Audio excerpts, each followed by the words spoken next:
So they say never meet your heroes, but I got to meet one today. His name is Robert Held. You've probably never heard of him. He's a lawyer in Chicago, Illinois. But he did gain some internet notoriety recently because, among other amazing things he's been doing outside of the Broadview detention facility in Illinois, is he did a quasi-attempted mooning of Gregory Bovino, the head of Customs, Border, and Patrol, CBP. No spoilers, I'm getting ahead of myself. This is a conversation you're not going to want to miss because you will be inspired and you'll be motivated after you hear what he has to say. And joining me now is Robert Held, an attorney from Chicago. Robert, I do my homework before I speak with people, and I was pleasantly surprised to see you're not an immigration lawyer. You're not a First Amendment free speech attorney. In fact, my friend, you are a trust and estates practitioner, meaning you do what we call T&E. You help all of us figure out what the hell happens when we've long gone past this earth through estate planning. But you have now become an inadvertent hero as well for several people that have decided to go and exercise their First Amendment rights outside of the Broadview detention facility in Chicago, which I think humbly, I would submit, has become kind of ground zero for the atrocities, which is ICE and DHS these days. But talk about what happened to you a few weeks ago when you went and you were just protesting outside of Broadview and they actually took you into custody. Well, yeah. And to be honest, thanks for the kind introduction. I was more than just protesting. I have, for whatever reason, little fear and little restraint on the things that I say. And I was making very derogatory comments to the Border Patrol commander, whose name is Gregory Bovino, because he was honey, we know him very well. Trust me. He is somebody who's very well known at this channel, but go on. I'm sorry. And so I was not using the bullhorn, as I recall, but rather just shouting through a fence that separated the federal agents from the protesters. Yeah. And I was being very direct, very blunt, very passionate in a demeaning and derogatory way to Gregory Bovino. So I, clearly had the attention of the federal authorities or the agents behind the fence. Ultimately, make a long story short, Gregory Bovino unlocked and opened this gate that had been installed to separate the protesters from the agents. And I was genuinely flabbergasted because the fence was what separated, peace from, what turned out to be not a peaceful interaction between the federal agents and the protesters. And so I was backing away, like I was confused about why they were opening it. And Gregory Bovino, and I have it on video, he's saying, clear the street or you'll be impeding us and you'll be arrested. Words to that effect. I backed up and continued to video and tried to back up more quickly than they were walking towards me, and ultimately decided to clear the street, ran off the street, and was chased by federal agents. That's also on video. An independent journalist actually caught a substantial portion of that chase. I'm 68 with a bad hip. I used to be a runner. Ultimately, I got to a fence where I couldn't get any further, and I was detained by agents from an unknown agency because they were masked without any insignia. Okay, but Robert, we're going to break that down. I feel like we're in trial. I feel like we're on direct examination and you're like my witness. And we're like, Robert, we're going to break this down for the members of the jury. Last I checked, and trust me, I'm a cage rattler and I have no problem using bad language, especially here. Last I checked, using profanity or any type of salty language with federal agents is not a crime, and it's actually protected free speech, correct? I'm not a First Amendment lawyer, but certainly there is very little restriction on, using derogatory and dismissive language to a federal officer. But I was worse than that, Katie. I'm going to be honest with you. I have little fear. And I did I faced away from Gregory Bovino and the federal agents, and I bent forward, meaning my backside was facing the agents. And you didn't actually drop trowel, though, correct? You didn't actually drop your trowel. I pretended to, but clearly there was no mistake about the message I was sending, that I was holding them in contempt. Okay, but last I checked as well, even if you were to drop your trousers, like that in and of itself doesn't merit what happened, which is they chased you, tackled you, and put you in custody, correct? They didn't actually tackle me. I gave myself up when I got to the fence, and they gave me orders that I complied with: get on the ground, put your hands behind your back, etc. No, of course, this is just, outrageous conduct that I did, that was clearly intending to demean and antagonize, and show my passion for the disdain for which I hold the administration, Border Patrol, and ICE generally. Robert, really troubles me about this, though, is like I said a few minutes ago, I feel like Broadview has kind of become ground zero for how horribly the Trump administration is treating protesters that are exercising their First Amendment rights to free speech. And we've seen, for example, congressional candidates get thrown to the ground, and we've seen people pretty much be mistreated by this government as a part of, and maybe they didn't even realize it, but they're filming all of this shit. Like, they are literally creating propaganda videos, which for me are very reminiscent of like North Korea and Nazi Germany. They're creating all this propaganda to be able to peddle and to push out. And they're doing it so that they can create and foment fear. They want to quell any idea that somebody could think about going to Broadview or frankly, any federal facility to be able to protest what's happening there. I think that's right. I think there's two things that are going on at the same time. One is the issue you point out, which they have their own film crews, and I've seen them. And in fact, the very moment that Gregory Bovino opened the gate, I think they were filming. And the reason I say that is because there was a film crew that I had specifically seen just prior to that happening. Now, I can't honestly say that I saw them filming the gate opening, sure, but there's no doubt in my mind, because in the hour prior to them opening, in a repeated series of events, Gregory Bovino would hold on to the shoulder of an immigrant or walk, directly next to an immigrant and, quote, escort them into the facility. There was no reason to escort them in. They have a vehicle that drives in, to the doorway. So he was creating this political theater, this theatrics, if you will. And I'm pretty sure they were filming when they came out that gate. So that's one thing that's going on. They're creating sure, propaganda, whatever it is, for their own social media sites. Yeah. But there's something even more important going on, in my opinion, and that is that they are seeking confrontation and violence because I think the administration wants to justify the deployment of National Guard troops. So there is no reason for the physical, violent interaction between the federal government and the protesters at Broadview. There is separation. They need, first of all, let me just say, they need to do their job. There are violent criminals, Tren de Aragua. There are,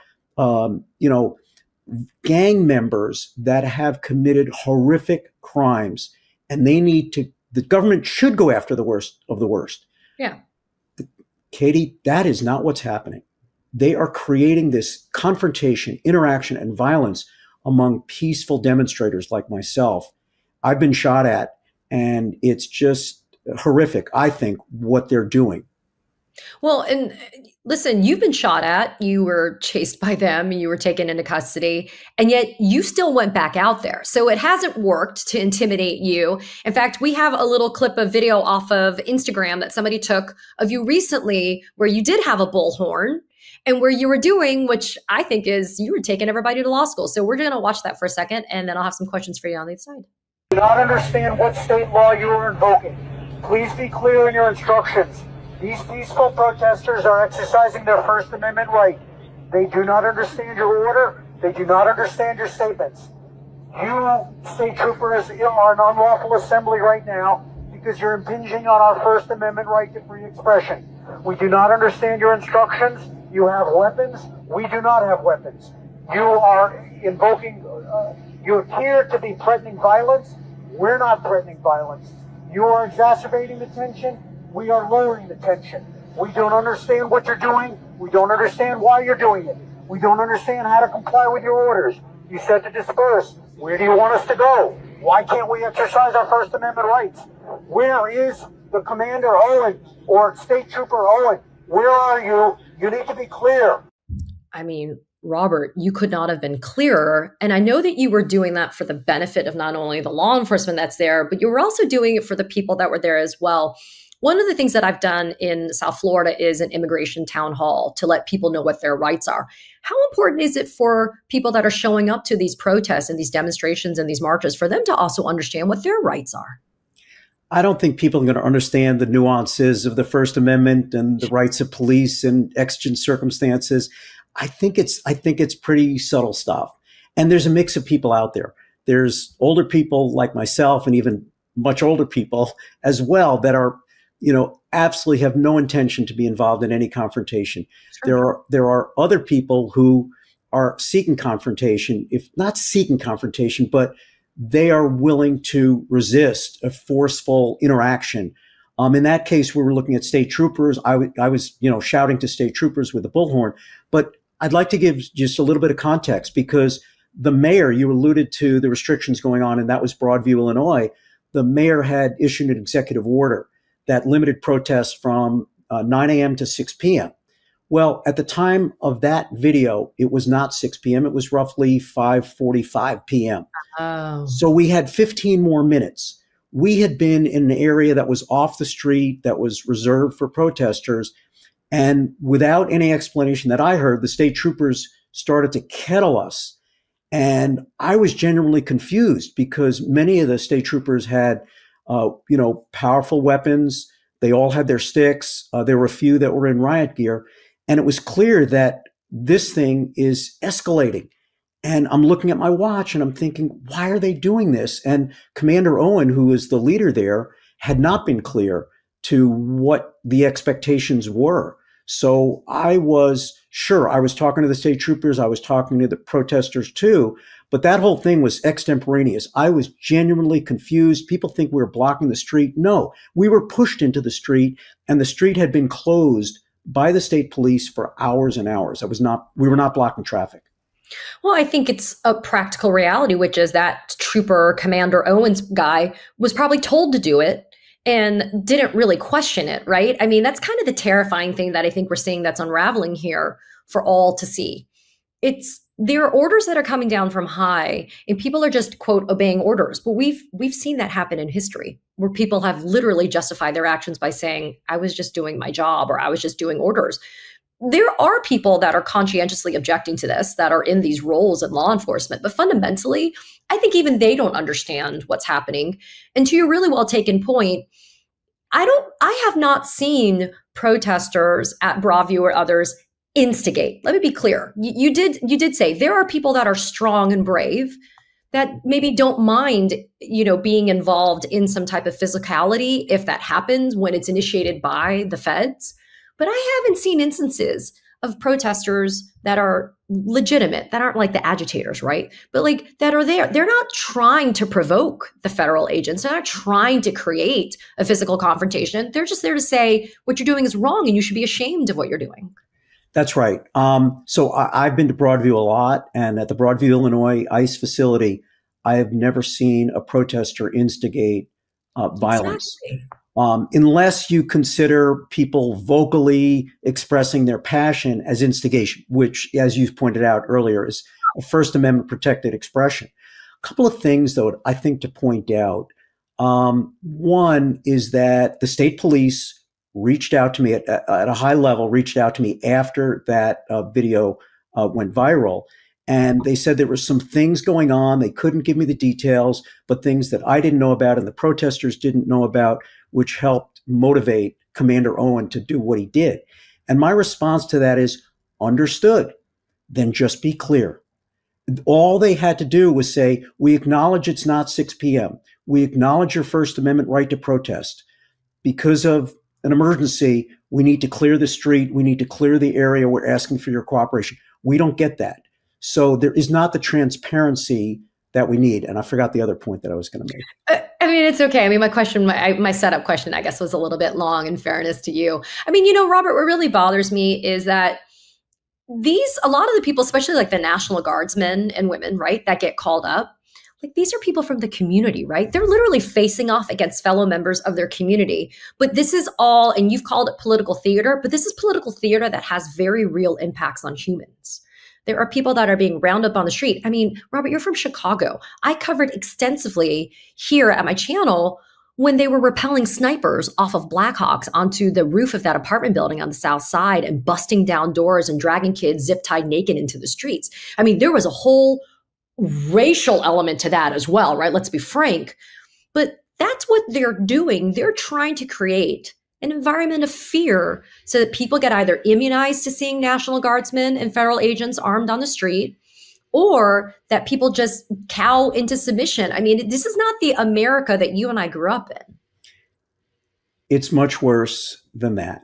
I talk to people on a frequent basis that are living in fear. There's the tamale lady that people in Chicago know. And I, will just say that that's one example, but there are many examples of individual families that have been torn apart, that have, they're in crisis. And there are people that don't go to work. There are people that don't socialize or go to the grocery store. The level of fear and what's being done to our communities is really beyond the pale. It's just, there aren't words in the English language to describe the despicable conduct of the administration in this regard. I say that with great respect. I'm a Air Force veteran. My son's active duty military. What law enforcement has to do, what the National Guard must do at times, I have the deepest respect for. But again, what's happening, is not law enforcement. It's political theater to a large degree. And we want the violent criminals to be arrested, prosecuted, and or deported. But what we don't want is what the administration is doing, which is really terrorize our communities and foment violence that is instigated, as you pointed out, by the authorities themselves, not the protesters, in my experience. And there's a huge difference, Robert, between a Tren de Aragua gang member and the tamale lady, right? I think that, and honestly, look, I mean, I appreciate this dialogue with you because I do feel like the Republicans have hijacked the narrative, right? And they make it seem like Democrats are supporting gang members when that's not happening, right? That, and that blue cities are sanctuary cities for gang members. That's not what's happening. Everybody doesn't want criminals and gang members living in their communities. And so they support them being removed and prosecuted. But due process seems to have escaped this administration in very large ways. I read somewhere that you never really protested a lot. Oh, and before I forget, I want to say thank you for your service. And please tell your son we appreciate his active duty service as well. But I read somewhere that you're not a big protester. Like, that's not your jam. Like, that's not really something that you've done a lot. And you felt compelled and motivated to go and do this. Why now? Why at this moment in your life did you feel compelled to have to get out there like you do? I have a busy law practice and don't get out much, quite frankly. But I was seeing videos of, and the logistics of the ICE facility in Broadview is that there's this, probably two-story building at best, and there used to be a fence, but a separation between the protesters and the facility. And there's still a separation now because of the way the Broadview ordinance or the executive order in Broadview is being enforced. But the upshot is that the federal authorities were putting a person that I called a sniper. They put a person with weapons on the roof of the building, and they had line of sight targets, which were the protesters. Mm-hmm. And I was watching these videos and I'm thinking, wait a second, that protester has not done anything to warrant being shot with a pepper ball or a rubber bullet. And so I started going, and again, there was a fence there at the time, and I'd go up to the fence and they'd shoot these pepper balls at me, and I would try to make the angle so that it couldn't go through the fence, and the pepper ball would ricochet, and I never got hit by a pepper ball. Wow. But I will tell you that I was maced. I don't know the chemical, but the federal authorities carry these canisters that's like a small fire extinguisher. Okay. And I was up against the fence at the time, and I had a gas mask on. And got a spray hit me so hard. It was so close to me because I was up against the fence that it either moved or went under my gas mask. And I was debilitated for over an hour. And actually, for the remnants of this chemical stayed with me for days, despite multiple showers. And that was the day that I was detained. So I had to live with that chemical for all those hours in detention before I could take a shower. But the shower doesn't help because this chemical is so weird. It stays in your hair and your skin and it moves throughout your body. People that have had this chemical will tell you that it just doesn't go away no matter what you do for days. I mean, I feel like thank you is an insufficient thing to say to you. You and I have never met. And, you know, when we have the chance to share these stories like the ones you're telling now, it really moves me because this is what I think America is, right? When we see injustice, this is what we do as Americans. We stand up to the injustice. And I read that after you were detained, not arrested, not charged, but detained, which I think technically was an arrest, frankly, because you weren't free to leave. So screw them for thinking that that didn't happen to you. But I read that you went back out just a couple of days later with your daughter and her boyfriend to protest. I mean, talk about a held family affair going on right there, right? I mean, but, you know, for example, this past Saturday for No King's Day, my mom, my 82-year-old mom, you know, she's never, trust me, that lady is very, very serious and very conservative. She's never protested a day in her life. I mean, other than my bad life decisions, she protests all the time. But she came out to No King's Day in Miami. And her reasoning was she was fed up.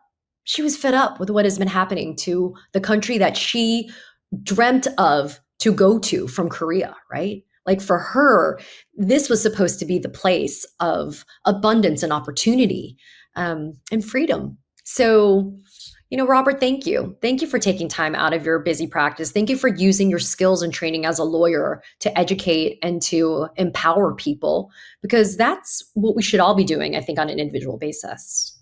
It's so great to be here. And I think, you know, the fundamental point is that there's so many Americans. There's 7 million people out on No King's Day. And just there's a fundamental feeling among many of us. And I just got a phone call from a 3-time Trump voter, Republican, rural, white, older male in downstate Illinois, a former retired judge who said he is fed up. And I think the fundamental feeling is, as you put it, that this is just not right. It's just not the America that not just citizens, but anyone present in our country deserves, which is due process, fairness. And we know in our hearts what is right, and what's happening right now is not right. It's wrong. Robert Held, thanks for being, I called you the inadvertent hero that you have become, but I appreciate everything that you're doing. And thank you for the privilege of your time today. It really meant a lot to me. Thank you so much. It was a pleasure. Thanks. Katie Phang here. We launched the Katie Phang News Channel in partnership with the Midas Touch Network so we could bring you the latest in legal and political news. Straight, no chaser. So if you're a fellow truth teller, hit that subscribe button and share the word about this channel so we can build a high information America together.